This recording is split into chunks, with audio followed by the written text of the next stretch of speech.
Dobro, a ja imam te nokte i ruke radničke, pa ne volim to prikazivati. Jer treba to sve okopati ovdje i počistiti.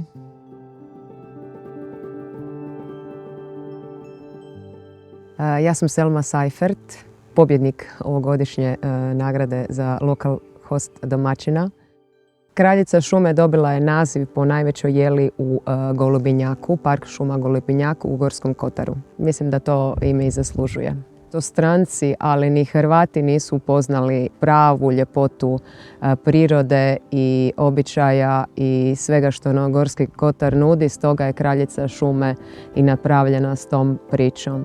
Da ne prođu samo po autoputu i zapute se u Istru, na otoke, nego da zastanu u naše zeleno srce Hrvatske. Da Gorski kotar u ljetnim mjesecima nudi bezbroj aktivnosti, ali današnjem turistu mislim da je potreban samo mir i sljubljivanje s prirodom. Mi Hrvati kao domaćini smo vrlo pristupačni, ljubazni, komunikativni. Mislim da dajemo od svih regija svoju ljubav, od Slavonije do Istre, do Dalmacije i do malog Gorskog kotara. Pokazujemo da smo vrlo srdačni i da svakog gosta cijenimo. Imamo baš posebne goste koji su osjećaju se u Kraljici kao doma. A to je bila i bit da Kraljica šume, da se osjećate kao kući.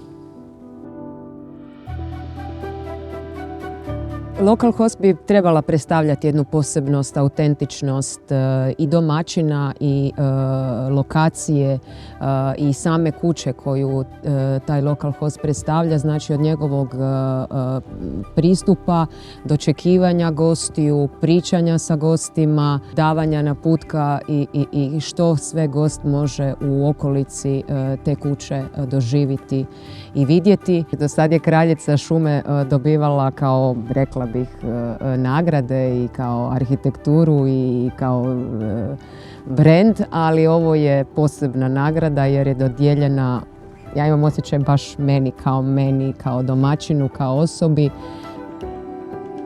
Naš gost kada dođe u Kraljicu kažemo sve što je naše je i vaše.